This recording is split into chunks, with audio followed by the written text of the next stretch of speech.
Mais um Flow News, eu sou o Igor e hoje eu tenho aqui do meu lado José Cobori. Tudo bom, cara? Tudo bom, Igor? Prazer novamente estar aqui com você. Agora a gente se reencontra com mais frequência, né? E aqui do meu outro lado eu tenho o José Dirceu. Como é que você tá, cara? Maravilha. Bom Boa demais? noite. Hoje tá de Corinthians aí, né, cara? Coringão, minha paixão. Bom, acho que nesse, assim, pelo menos nisso aí, tu combina bem com o Cobori, né? Somos do time do povo. Ah, então de certa medida eu também, né? Porque eu sou Flamengo, pelo menos lá no Rio é assim que chamam a gente também. Eu tenho uma filha de 15 anos flamenguista, Maria Antônia. Como é que isso aconteceu, cara? Brasília é uma cidade flamenguista. Brasília, em 15, 20 minutos, vende 40, 45 mil ingressos pro jogo do Flamengo. Quase explode aqui. Entendi, cara. Mas ela... O Brasil é curioso. Mas ela já viu o Corinthians jogar e derrotar o Flamengo. Em fevereiro, Aquele campeonato eu estava lá. Uma das coisas que eu acho que eu respeito muito no Corinthians é a torcida. A torcida é algo de, porra, assim, é difícil de tu... Não dá, entendeu? Os caras são sinistros mesmo, eles são meio malucos de fato. E lá em Brasília demos um show, né? A torcida, eu tava lá, a torcida do Corinthians deu um show ali. Parecia que era a maioria, né? E era bem minoria, mas... Inclusive, isso amigos acontece, meus flamenguistas que viram o Flamengo ser campeão tudo, destacaram depois, comentaram que realmente a torcida do Corinthians marcou ali o momento, a força dela. A fiel, né? A fiel é poderosa. Com certeza é diferente. Bom, você que está assistindo a gente aqui, quiser participar da conversa em algum momento, tem aqui o QR Code para você mandar o teu Live Pix, tem aí também na descrição o link, você pode mandar a tua mensagem e uma inteligência artificial lê pra gente e a gente tem a oportunidade de comentar aqui, tá bom? Bom, acho que eu queria mesmo começar, cara, Dirceu, cara, tu tava lá no dia que os caras falaram que ia existir PT no mundo, não é? Tu é um dos caras que dá pra dizer que fundou o troço mesmo. Eu sou um dos 111 fundadores do PT que assinaram a ata de fundação, que o Lula nos convidou. O Vladimir Palmeira, que tinha lido estudantil, tinha sido líder estudantil no Rio, o Luiz Travassos, que era presidente da UNE, da União Nacional dos Estudantes, e eu, que ia ser presidente da UNE, mas nós fomos presos pela ditadura no Congresso de Ibiúna. Então eu estava presente e vi o PT nascer. Na verdade eu vi antes, como eu estava clandestino, com outro nome, vivia no Paraná. Qual que era o outro nome que tu Carlos Henrique Gouveia de Mello. Por que tu escolheu esse nome? Durante um ano eu construí esse personagem. Aprendendo modo de falar, modo de andar, eu fiz uma plástica, né? Mudei meu rosto. Eu não sabia disso. Eu fiz uma plástica em 1970, depois tirei em 79. Eu voltei para o Brasil 2 vezes clandestino para lutar contra a ditadura, porque eu não fui exilado, eu fui banido do país e caçaram a minha nacionalidade. Né? E eu estava no Paraná e vi surgir a luta dos trabalhadores, dos operários industriais, do ABC, no país todo. Eu vi quando começou, porque a classe trabalhadora brasileira era muito recente, ela surgiu em 17, aqui em São Paulo, aliás, aqui na Moca. Na greve de 17, por 8 horas de trabalho, veja, e proibição de trabalho infantil. E ela era muito estrangeira, porque a maioria dos operários eram galegos, catalães, né? A imensa maioria, e muitos italianos também, genoveses ou calabreses. E durante esses 100 anos ela foi virando a maioria do país, e foi virando urbana também, porque a agricultura foi também se modernizando e surgiu a indústria e as grandes cidades. Quando ela surge na década de 70 e entra na campanha das diretas, ela muda a campanha das diretas. A campanha das diretas era a campanha da classe média, dos estudantes, dos intelectuais, dos artistas dos setores empresariais, que achavam que tinha chegado o momento de terminar com a ditadura. E os trabalhadores estavam pensando o quê? Estavam pensando no estavam, almoço? Eles estavam lutando muito, porque nos bairros as condições de vida eram muito ruins. Entendi, então estavam mesmo. Estavam lutando. E nas fábricas, porque o arroz salarial e a falsificação da inflação, né? Houve uma falsificação do índice inflacionário. Essa é a tua área. Foi até o ministro Delfim Neto, né? Que depois apoiou muito Lula, né? Você vê como é que é a vida, né? E os trabalhadores... Só a gente vê quem que é o vice do Lula hoje, né, cara? Exatamente. Esquisitíssimo, né? E começou uma luta que já tinha tradição no Brasil, né? Mas quando a classe trabalhadora também já tinha mais cultura. À medida que a tecnologia foi aumentando, ela foi também ter que estudar, fazer curso técnico, fazer curso mecânico, no Senai, estudar. E também se reuniu 20, 30 mil trabalhadores em fábricas, e ali no ABCDM ou no Vale do Aço, né? Contagem, Betim, ou em Osasco, em várias regiões do Brasil foram surgindo, e surgiu um novo sindicalismo, porque existia um velho sindicalismo que nós chamávamos de pelego, né? Porque geralmente era um sindicalismo que conciliava com o patronato, e principalmente com a ditadura. E o Lula surgiu daí. E o Lula sente a necessidade, porque luta por melhores salários, melhores condições de trabalho dentro da fábrica, CIPA, comissão de fábrica, luta para defender o direito de greve e a liberdade política. Os trabalhadores foram compreendendo que para eles lutarem tinha que ter democracia, porque com repressão, proibição de greve, proibição de sindicato, proibição de manifestação, porque vamos lembrar que no Brasil, de 1964 até pelo menos 85, houve uma repressão muito grande contra qualquer oposição, inclusive a oposição liberal, né? Vamos lembrar que a ditadura caça o Magalhães Pinto, o Lacerda, o Jânio, o Juscelino, quer dizer, caça inclusive os que apoiaram o golpe, né? Como Magalhães Pinto, Adhemar de Barros, o Lacerda, para citar os três mais famosos, né?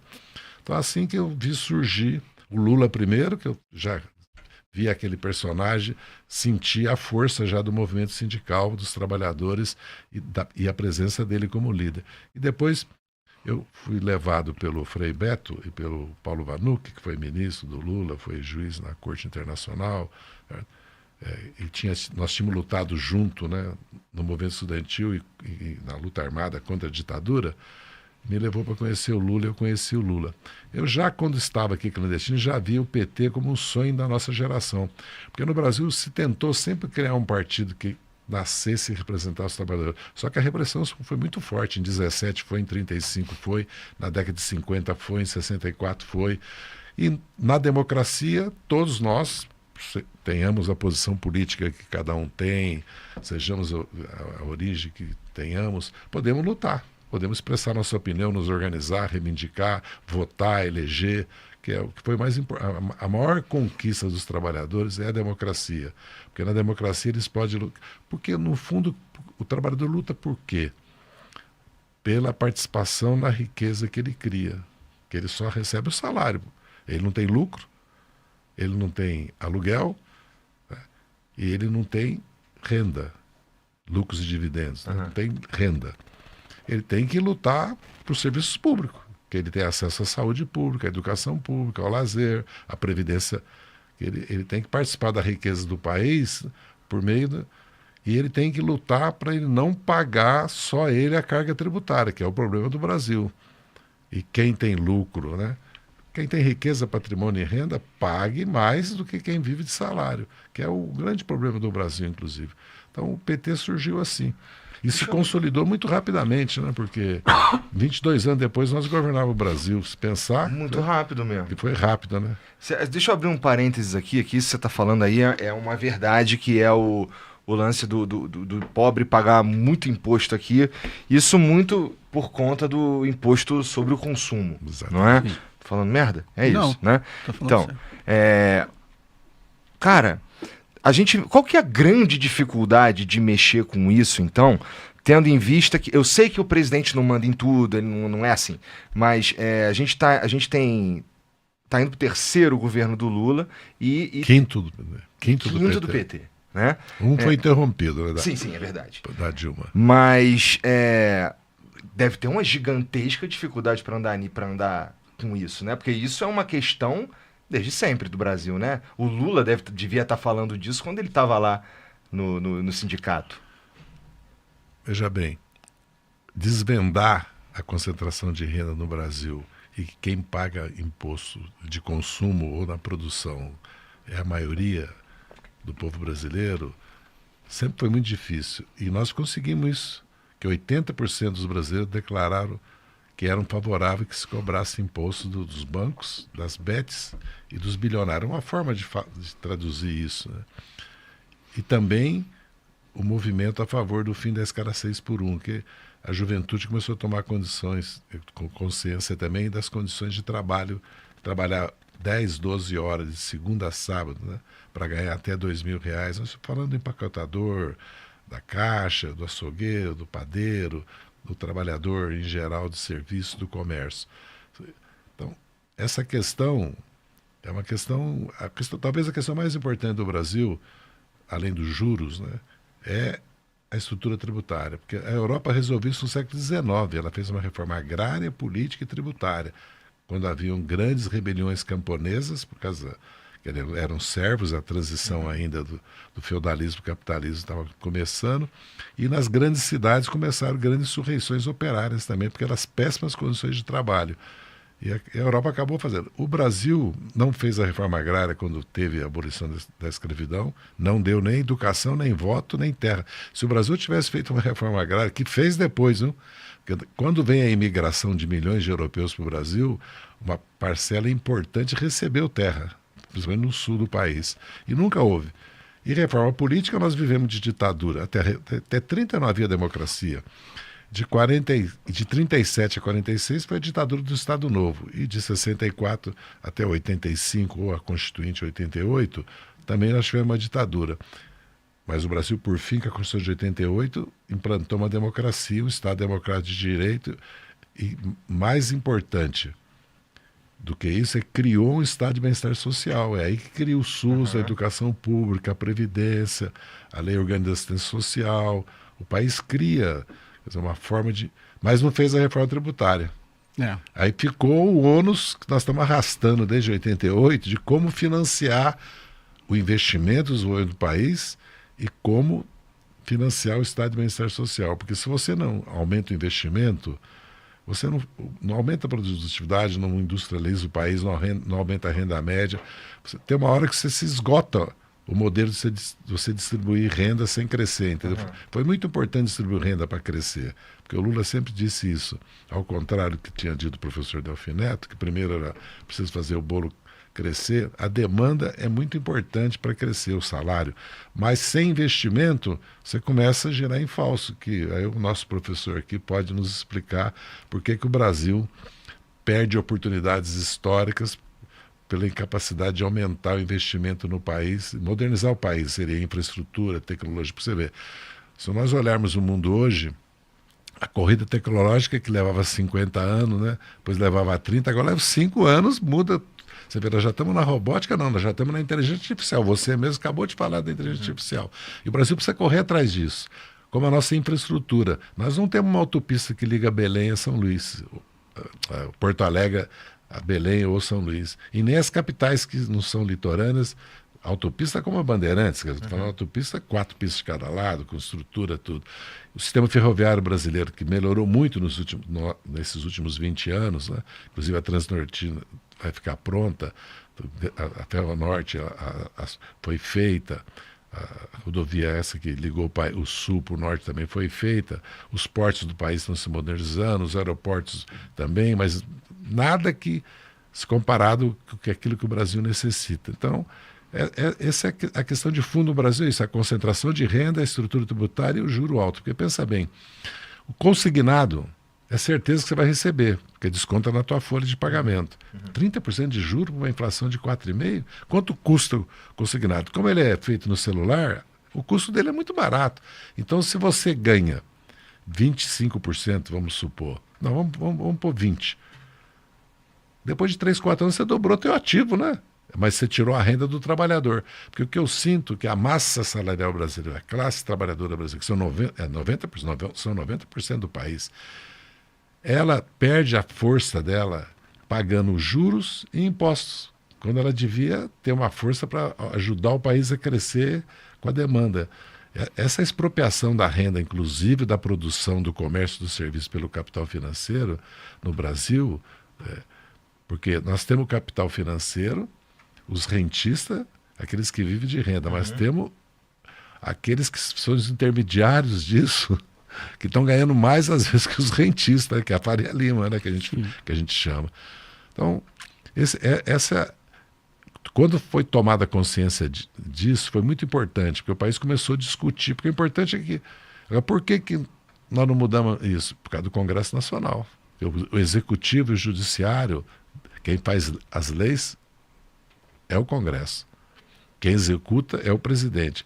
Quem compatibiliza essas leis com a Constituição ou julga os litígios é o Poder Judiciário. Então nós temos um problema no Brasil. o Congresso Nacional nem sempre tem uma postura, vamos dizer, progressista, uma postura de reformas, de renovação. Não que o Congresso Nacional não tenha aprovado leis importantes, não aprova leis importantes, porque aprovou aqui.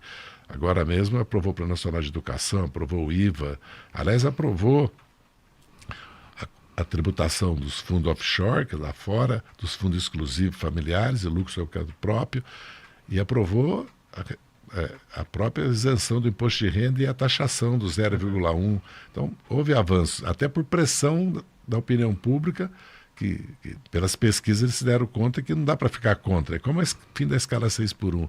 É difícil o Congresso não aprovar. O Congresso pode querer dar um prazo de 10 anos, há uma tendência de querer dar uma bolsa para os empresários, quer dizer, diminuir os impostos do empresário, mas falar não, sabendo que 70%, 80% do país aprova isso, porque realmente há uma insatisfação muito grande da juventude hoje, há uma desilusão, falta de esperança, porque passa ano e a vida não melhora. Apesar que o Brasil melhorou muito nesses últimos 30 anos, é só lembrar de qualquer cidade nossa 30 anos atrás e ver a cidade hoje, o Nordeste principalmente do país, ou mesmo eu, por exemplo, que vivi lá em Cianorte, Cruzeiro do Oeste. Cianorte, em 1975, era um buraco, porque tinha acabado o café pela geada, havia uma crise muito grande, então os armazéns abandonados, a rodoviária com uma luz piscando, sem acender, os hotéis meio abandonados. Hoje você vai a Cianorte, você cai de costa.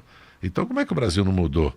Cianorte hoje é uma potência de moda, potência de roupa, exportação de roupas de criança, potência agropecuária, tem aeroporto, tem uma área verde fantástica, é uma cidade, né, e toda aquela região. Então, o Brasil muda, mas a desigualdade ainda é o grande problema do Brasil. Ô, Cobori, o que tu pensa? Ele mencionou a escala 6x1, cara. Bom, falei com o Cobori, mas tu também fica à vontade de ser o comentar. Eu quero ouvir o professor. Porque Tentar fazer um complemento de tudo que o Zé Dirceu falou. Primeiro, a estrutura tributária, né? Não adianta a gente tornar uma forma mais eficaz de cobrar tributos se a própria estrutura está errada, né? Já que o consumo, o imposto sobre consumo é quase a metade da arrecadação do Estado. Você coloca consumo e produção, passa da metade. Então a gente tem que parar de tributar menos consumo e produção e mais renda e patrimônio. Até porque renda e patrimônio é um capital teoricamente improdutivo. Um capital que você acumula e ele não volta para a economia. Na produção e no consumo, tu está atrapalhando o andamento, né? E ele é altamente regressivo, né? Aquilo acho que eu já até te falei uma vez. O morador de rua vai comprar 1 quilo de arroz, ele paga o mesmo tributo que o Jorge Paulo Lema paga. Então isso é altamente injusto e regressivo.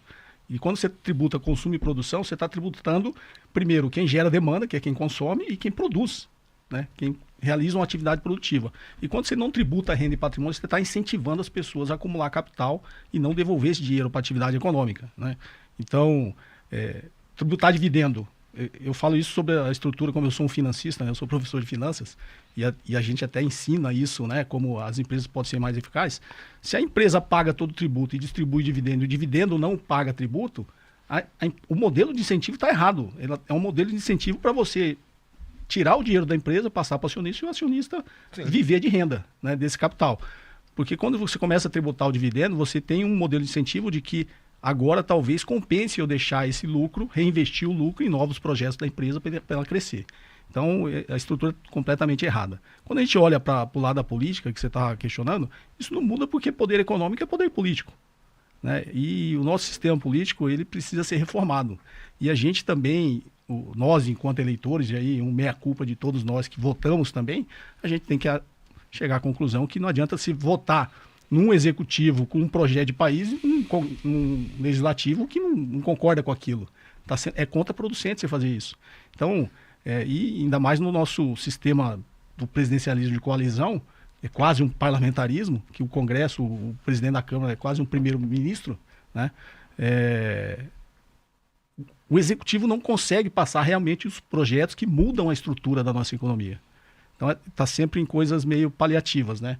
E o governo, pelo menos os governos mais alinhados à esquerda, está sempre tentando remediar, né, todas as injustiças que existem no nosso sistema, no nosso modelo econômico.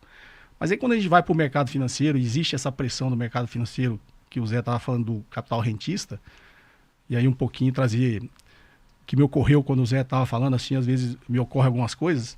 Quando você pega um fundo de private equity, que é um fundo de capital privado, que tem muito na Faria Lima, e eu costumo brincar, até porque eu negociei muito com esses fundos, quando trabalho com fusões e aquisições, e eu brincava que o fundo de private equity é aquele cara que ele compra o pé de laranja, espreme todas as laranjas e mata o pé de laranja, né? Ele quer tirar o máximo de retorno possível no menor prazo possível.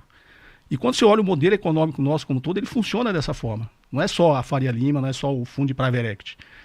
A financiarização da economia, ou seja, a economia sob a lógica das finanças, está levando todos os países que seguem isso, infelizmente o Brasil segue, a gente abraçou o consenso de Washington, a revolução neoliberal, ou seja, a lógica das finanças sempre vai prevalecer, que a lógica das finanças eu só invisto em projetos em que vão me dar o maior retorno possível no menor prazo possível. E quando você faz isso, você está matando o seu pé de laranja.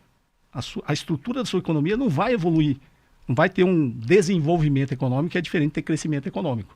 E aí lembro a Maria da Conceição Tavares que sempre falou, né? O povo não come PIB. Quando ela fala o povo não come PIB é isso, porque o PIB está bem, os números macroeconômicos estão bons, mas é um crescimento econômico que não se traduziu num desenvolvimento econômico. Porque só com desenvolvimento econômico a gente vai ganhar produtividade e essa produtividade, essa riqueza que a gente vai gerar, a gente consegue distribuir. Então a gente caminha na lógica neoliberal sempre para concentrar mais riqueza, gerar mais desigualdade e explorar cada vez mais a força de trabalho. E aí sobre várias formas na estrutura da economia, não é só explorar diretamente. Quando a gente está falando de carga tributária, eu estou explorando o trabalhador. Se o trabalhador pagar menos imposto sobre consumo, vai sobrar mais renda para ele. Isso vai se traduzir em atividade econômica, né? Então, quando veio na pandemia, isso não só no Brasil, tá? Em todos os países, nos Estados Unidos, que deram o cheque lá, o Fed, o Banco Central fez todas as medidas lá para melhorar a situação das pessoas mais necessitadas. E no Brasil, que o Bolsonaro não quis, né, colocar lá nem os R$200 e o Congresso que acabou aprovando R$600. E eu até usei na época esse exemplo, né? Esses R$600 virou atividade econômica. Porque certeza, o cara que recebe os R$600, ele precisa daquilo, né? Ele guardou. E o pobre é tão honesto que ainda uma parte daquilo ele pega para pagar a conta atrasada. E o resto ele consome. Então o único que não fica com o dinheiro que é distribuído é o trabalhador, porque ele utiliza os 600. E aí depois em toda a cadeia, esse 600 vai sendo apropriado como lucro. Então o dono do supermercado, uma parte vira lucro do dono do supermercado. Aí ele paga o fornecedor, aí o fornecedor vira uma parte, vira lucro. Então o único que não se apropriou desse dinheiro que foi distribuído foi a classe trabalhadora, foi os mais pobres. E aí essa riqueza vai cada vez sendo mais concentrada. Então o sistema tributário é muito injusto e ele privilegia a concentração de riqueza. E aí quando você tem mais da metade, quase a metade, sobre tributos de consumo, e lá na frente a gente está pagando juros reais de 10%, esse dinheiro do trabalhador, na realidade, é uma distribuição de renda inversa, né? A gente está fazendo uma grande transferência de renda de onde o dinheiro deveria ficar, melhorar a vida do trabalhador, ele ter uma vida melhor, ele trocar de carro, ele morar num lugar melhor, ele ter acesso à arte, ter acesso à cultura, ter acesso a lazer. E aí, depois a gente pode até falar da escala 6x1, ele não vai ter nada disso e quem vai se apropriar de toda essa riqueza vai ser cada vez menos pessoas se apropriando da riqueza e cada vez mais pessoas indo para a linha mais próxima da linha da pobreza, inclusive a classe média, tá? Eu sempre faço essa crítica, né? Que a classe média costuma defender os interesses da classe alta porque ele acha que um dia ele vai estar lá. Só que a classe média está muito mais perto de ficar pobre, com certeza, de cair para a classe, só vacilar, baixa, um vacilo já era. Um vacilo já era. Porque nessa precarização do trabalho, nessa ideia que a gente tem desse discurso, né, do empreendedorismo, da meritocracia, a pessoa começa a achar que ele é um empresário. Não, você é um trabalhador, você só foi precarizado. Porque na estrutura da empresa também, ela prefere, em vez de colocar você como CLT, eu coloco você como um microempreendedor PJ, o risco passou todo para você, você não deixou de ter qualquer direito trabalhista, e eu, como um grande empresário, vou pressionar você agora. O grande empresário, por exemplo, tu vai trabalhar, um exemplo aqui de uma grande empresa, no Walmart, o cara do Walmart faz isso, sacanagem. Agora, o maluco da padaria lá, o maluco da padaria, ou uma padaria legal, que tem, sei lá, 20 funcionários, e ele gasta ali 50 mil reais de folha salarial, botou CLT vira 100, não é? Não, depende, o cálculo não é tão simples assim. Não, eu sei que não, mas é. Não. E o cara que ele também tem que fazer essa porra toda andar. Eu não estou defendendo o empresário, eu tô falando vamos desatrapalhar todo mundo? Porque assim, quando a gente para de pesar tanto na produção e no consumo, as coisas, e vai lá para quem está vivendo de renda, aí que é isso que você está falando, Sim, né? exatamente. Vamos pegar um caso concreto da Americanas. O que a Americanas fazia com os fornecedores dela? Americanas é grande demais pro meu exemplo. Tô falando uns cara menor. Não, mas isso funciona na estrutura toda da economia. Tô pegando o caso da Americanas, que ficou muito claro, a fraude lá de mais de 40 bilhões. Você pega o caso da Americanas, ela transferia a necessidade de capital de giro dela para os fornecedores. Então, Igor, eu vou comprar toda a sua produção aqui, só que só vou te pagar com 180 dias.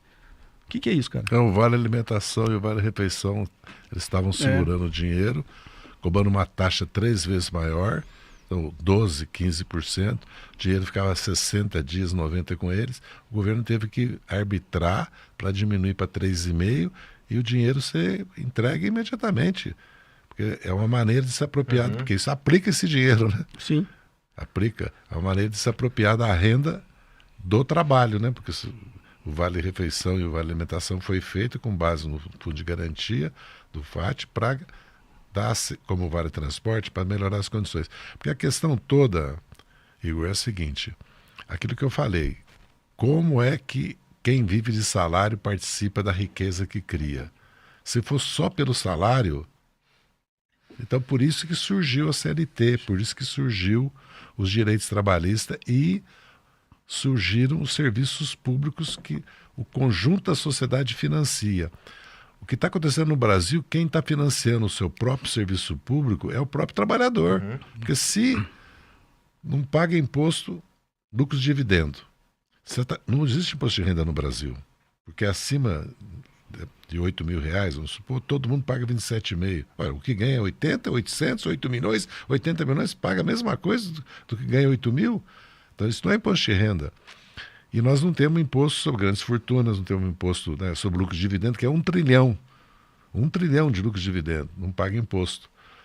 Mas uma parcela grande do lucro de dividendo vai para o exterior. Aí não paga imposto também por causa da bitributação, não paga nem imposto de renda, não é de lucro de dividendo, não paga imposto de renda também, que é o grande problema do petróleo. Todos os países que descobriram o petróleo nos últimos de 40 anos para cá, vamos supor a Noruega, se apropriaram da renda do petróleo para investir na infraestrutura e desenvolvimento tecnológico do país. Todos. O Brasil, quando vendeu metade das ações da Petrobras para fora, ele perdeu essa renda. Quando distribuiu para os estados e municípios 100 bilhões todo ano, também perdeu esse poder dessa renda, que podia ter mudado o Brasil. Quando nós criamos o sistema de partilha, o Fundo Soberano Nacional, para que era? Para ter um fundo que teria hoje já 300, 400 bilhões de dólares, para financiar exatamente a inovação tecnológica, a infraestrutura do Brasil, inclusive capitalizar os bancos públicos. Porque o sistema bancário que tem no Brasil, o BNDES, Banco do Brasil, Caixa Econômica, Banco do Nordeste, principalmente esses, é quase a metade, né, do crédito que tem no país. A China se desenvolveu em grande parte por causa dos bancos públicos.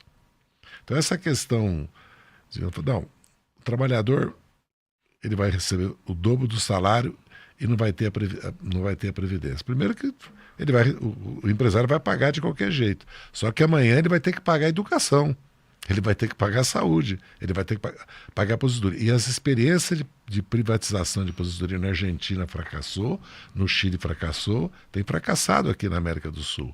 O Brasil é visto no mundo como exemplo do sistema de saúde, exemplo da Previdência. Aí fala Previdência da déficit. Previdência, não sei. Previdência da déficit em todos os países do mundo. Da déficit na Grã-Bretanha, da déficit na França, porque muda, tem o bônus demográfico, certo? Muda a tecnologia, as pessoas... Não tem como você fazer uma Previdência que não dá déficit, porque, aliás, é papel do Estado cobrir esse déficit da Previdência. Imagina se não tivesse Previdência no Brasil, como é que estariam 34 milhões de pessoas que dependem. É como se não houvesse o Bolsa Família ou o BPC. Agora, nesse momento que o mundo está vivendo essa mudança geopolítica, um país como o Brasil, que é um dos 5 países mais importantes do mundo, o Brasil porque ele tem território para isso, população e tem crescimento já para isso. Se você estudar os países, você vai ver que mais de 200 milhões de habitantes, mais de 2 milhões de quilômetros quadrados, mais de 2 trilhões de PIB, são 12, 14 países. E com as 3 coisas juntas, são pouquíssimos 5 países. O Brasil tem essas condições. Agora, o Brasil, como o professor bem lembrou, não é que se industrializou, desindustrializou. Hoje é 9%, era 24%. E mais, perdeu a corrida tecnológica. E a infraestrutura do país não está à altura do país. O país tem soberania alimentar, que é importantíssimo, energética, apesar que está cara, mas por causa do modelo. Não é porque a energia é cara, por causa do modelo. Então isso já é fundamental. Um país que tem alimento e energia, e tem instituto de pesquisa, capacidade tecnológica, o Brasil tem, né? Vamos lembrar do motor a álcool da Itália, vamos lembrar do enriquecimento de urânio, que o Brasil é um dos poucos países do mundo, de 5, 7, que tem, e tem tecnologia própria. Vamos lembrar que a Petrobras, que começou a explorar petróleo a 300 quilômetros do litoral, a 1.000 metros de profundidade, águas profundas. Nós temos capacidade de desenvolver. Aliás, nós estamos vendo no setor farmacêutico, do complexo de saúde, todas as pesquisas que o Brasil é capaz de fazer também. Então o problema do Brasil é esse. Como aumentar a taxa de investimento agora? Entendeu? Mas para isso precisa de uma reforma tributária. E aí vem a questão da reforma política. Porque o sistema político brasileiro só existe no Brasil. No Brasil, você não tem fidelidade partidária. Tem um mês para mudar de partido. Nós acabamos de ver isso aí. Você falar isso lá fora, no outro país, fala, não é verdade, não pode ser. Como é que é?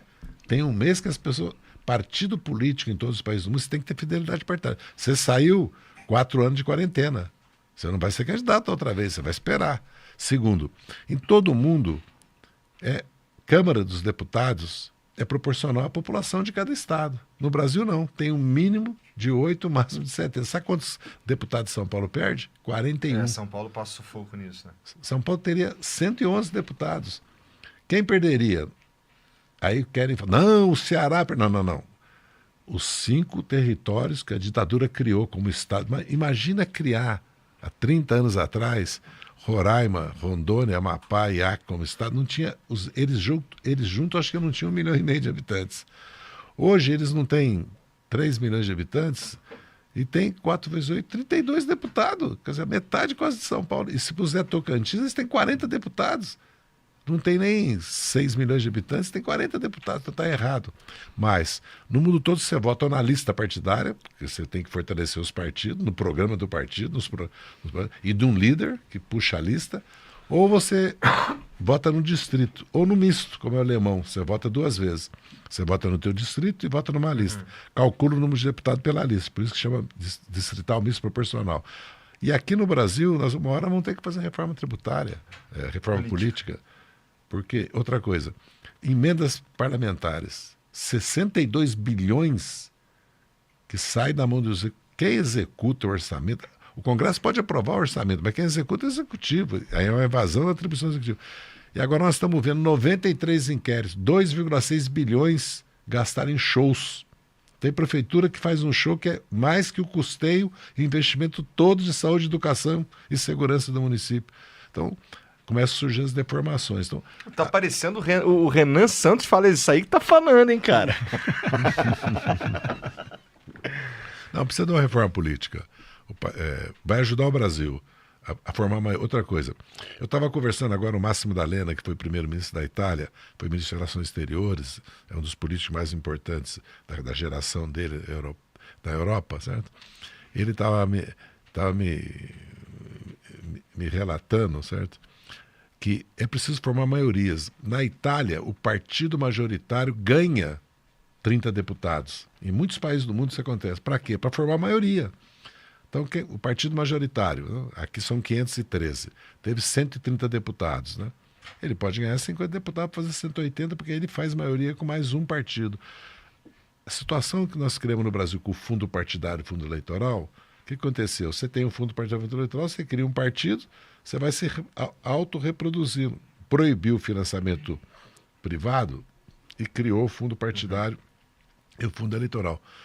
Será que isso é certo? Então, a sociedade também se pergunta, né?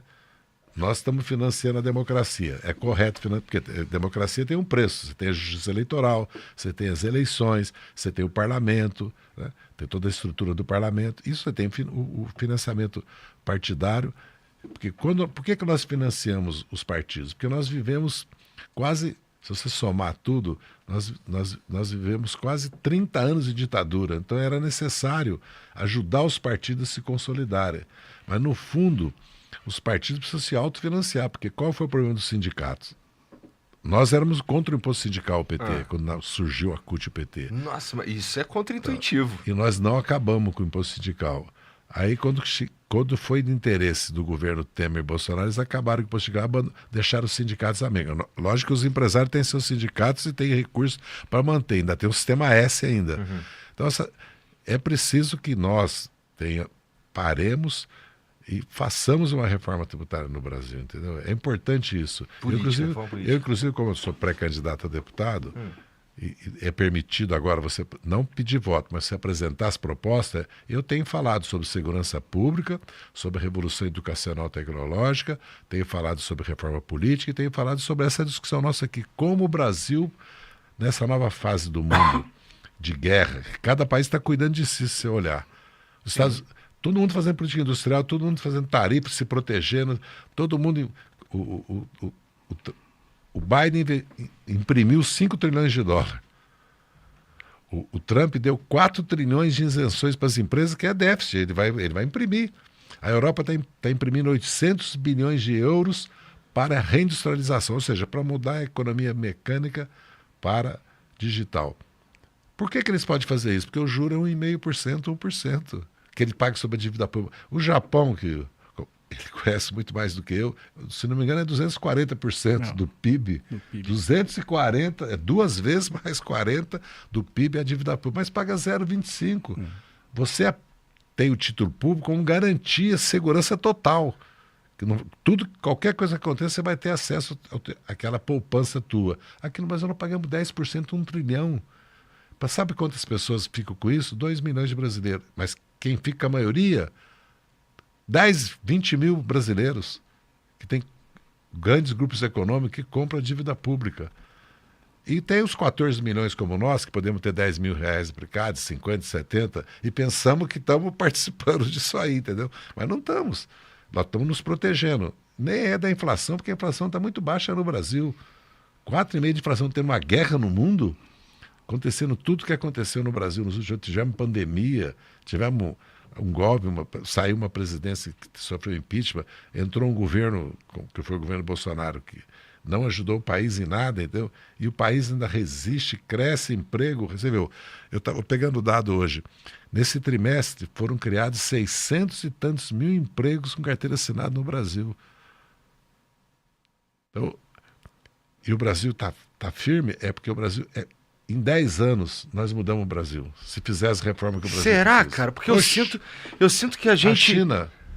A China e a Coreia e o Brasil tinham a mesma condição no final da década de 70. Os chineses vieram aqui no Brasil estudar o BNDES, estudar o planejamento brasileiro. Mas a sociedade era muito diferente. O fato do Brasil ser uma sociedade nova, a gente é novo do ponto de... se a gente for falar... criança, no mundo nós somos criança. Exatamente. Então você estava falando lá na Europa, dos caras brigando na Revolução Industrial, por não sei o quê, que a gente já estava aqui, mas a gente estava em outra condição, né? É um país escravocrata, é um país fazenda com porque escravos. nós tomamos caminhos errados, né? Com certeza. Com certeza. Quando a gente olha, do ponto de vista, tentar associar um pouquinho de história aqui, né? O Zé falou um pouquinho disso, você falou agora de Revolução Industrial. Os Estados Unidos, na Revolução Neoliberal, fez com os países o que a Inglaterra tentou fazer com ele, né?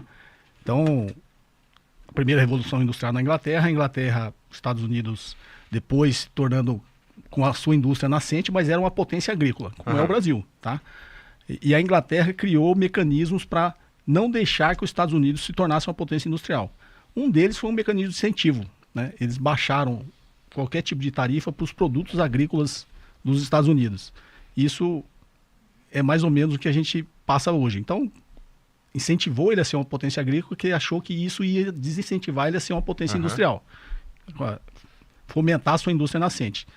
Daí vem o relatório sobre as manufaturas do Alexander Hamilton, foi justamente um manual de protecionismo. Falou, não, nós queremos ser uma potência industrial. E associar isso com uma outra informação, que inclusive está no livro do professor Michael Woodson, O Destino da Civilização. que ele fala que não é coisa de comunista ou socialista. Os economistas clássicos, o David Ricardo, o John Stuart Mill, já tinham uma preocupação que o capital rentista explorasse o capital produtivo, industrial. Então a preocupação do Ricardo lá naquela época era que essa herança pós-feudal dos grandes proprietários de terra, dos grandes monopolistas, dos detentores da infraestrutura pública, se tornasse uma classe rentista e dessa forma explorasse o capitalismo industrial que estava nascendo, a indústria estava nascendo. Isso na Inglaterra. E depois, obviamente, isso aí depois passou para os Estados Unidos. Por quê? Porque imagina, uma herança pós-feudal, você tem terra, você vai cobrar aluguel. Você não participa da atividade produtiva, você é rentista. No Brasil tem muito, né? Tem muito. Você é um grande monopolista ou um grande detentor de algum tipo de infraestrutura pública. Eu vou cobrar pedágio, vou cobrar, que é tudo que a gente vê na economia hoje. Então eles tinham essa preocupação que isso era tudo um fluxo de renda que era para pagar alguém que não estava envolvido na atividade produtiva. Então a economia clássica tinha essa preocupação, que a gente está resgatando agora. Então não é coisa de comunista, de socialista falar sobre isso, tá? O que depois aconteceu, a gente vindo para agora, com a Revolução Neoindustrial, depois veio a Segunda Revolução Industrial, Estados Unidos, Japão, Alemanha, Primeira Guerra, Segunda Guerra, Bretton Woods, Plano Marshall para reconstruir o mundo, 30 anos de considerada Era de Ouro do capitalismo, 1971, abandono do padrão ouro. Isso tudo a gente está revendo a história agora, né? Abandono do padrão ouro, o dólar perdeu uma certa credibilidade e confiança, gerou uma estabilidade, choque do petróleo 71, padrão ouro, choque do petróleo 73, acordo petrodólar 74. Por quê? Para tentar dar uma estabilidade na moeda americana. Foi o que aconteceu, não foi? Só que eles abandonaram o Bretton Woods. O que fez o mundo ser reconstruído foi os acordos de Bretton Woods. Você não tinha livre fluxo de capitais, o capital só podia circular de forma produtiva. Comprei alguma coisa, o dinheiro vai, a coisa vem. Não tinha especulação, capital financeiro. Taxa de juros sempre abaixo da taxa de inflação, porque isso desincentivaria a especulação. Tipo assim, você tem capital acumulado, você vai ter que investir em atividade produtiva, porque se você investir, você vai perder, seu dinheiro vai perder valor. Então tudo que Bretton Woods criou para reconstruir o mundo, eles destruíram com a Revolução Neoliberal. A Revolução Neoliberal inverteu tudo, livre fluxo de capitais, livre mercado, privatiza tudo que é do Estado e austeridade fiscal. O que é a austeridade fiscal que a gente segue até hoje? A austeridade fiscal é gastar menos. Quer dizer, gastar menos. Com a economia doméstica, né? Compara com a economia doméstica. Você tem uma máquina de imprimir dinheiro na sua casa? Não tem. Não tem, o Estado tem. Então não existe restrição financeira para quem emite moeda, quem tem a moeda soberana, que é o nosso caso, tá? A austeridade fiscal que o sistema imperialista americano impôs ao resto do mundo foi justamente para que os estados não investissem e não se tornassem um competidor deles. Eles fizeram isso, quem não seguiu? A China não seguiu, onde a China está. A Coreia do Sul não seguiu. Na época, o General Park não seguiu. Por quê? E por que os Estados Unidos deixou a Coreia do Sul, que era uma aliada, não seguir? Porque era um contraponto na Ásia de se tornar uma potência econômica para fazer uma frente com a ascensão econômica da China. Então, os Estados Unidos permitiu que a Coreia do Sul não seguisse o consenso de Washington. Não seguiu. Para onde que eles foram? Eles protegeram o mercado deles, não deixaram as indústrias americanas entrar lá sem transferir tecnologia, e o Estado gastou. Porque a gente tem que tirar esse negócio da cabeça que gasto é ruim, cara. Cara, é muito difícil tu enfiar isso na cabeça do cara que ganha um salário mínimo, mané. Porque tu imagina o cara que... Eu fico pensando no cara que... Mas você tá voltando pra economia doméstica, eu tô falando do Estado. Eu sei. Olha, eu tô contigo. Quer dizer, eu acho, não sei. Pelo que você tá me explicando, faz todo sentido. Um dia você vai estar comigo. Mas o ponto que eu tô dizendo é, não adianta a gente ficar trocando essa ideia, com todo respeito, num nível, nesse nível, e o cara que tá lá embaixo precisa entender claramente o que tá falando. Sim. E é por isso que eu tô falando... Aí, o gasto quando a gente fala assim, você pega a fórmula lá do Keynes, lá do PIB, é consumo das famílias, investimento das empresas, gastos do governo e saldo da balança comercial. Qualquer um desses dois se aumentar, aumenta o PIB, ok? Na fórmula. Então, o que o Keynes falava é que quando não tem demanda, consumo das famílias, as empresas estão investindo, o Estado tem que gastar. Então, o gasto não é ruim, a princípio. Só que as pessoas acham que o governo gastou, o dinheiro sumiu. O dinheiro não sumiu, o gasto de um é a renda do outro, cara. O gasto do governo é a renda do trabalhador e a renda das empresas. Então o trabalhador só vai ter como consumir se o governo gastar. As empresas só vai ter dinheiro para investir se o governo gastar. Então imagine, se acabou a dívida pública agora. Você destruiu toda a riqueza privada. A dívida pública é o ativo privado, cara.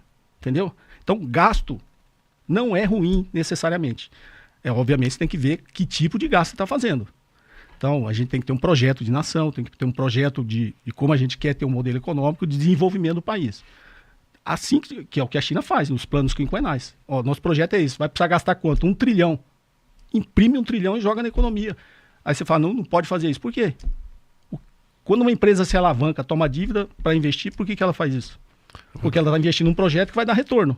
O Estado é a mesma coisa. Se você estiver investindo em projetos que vai fazer a economia crescer, a economia se desenvolver, lá na frente vai dar retorno, o gasto não necessariamente é ruim. Muito pelo contrário, ele é necessário. O gasto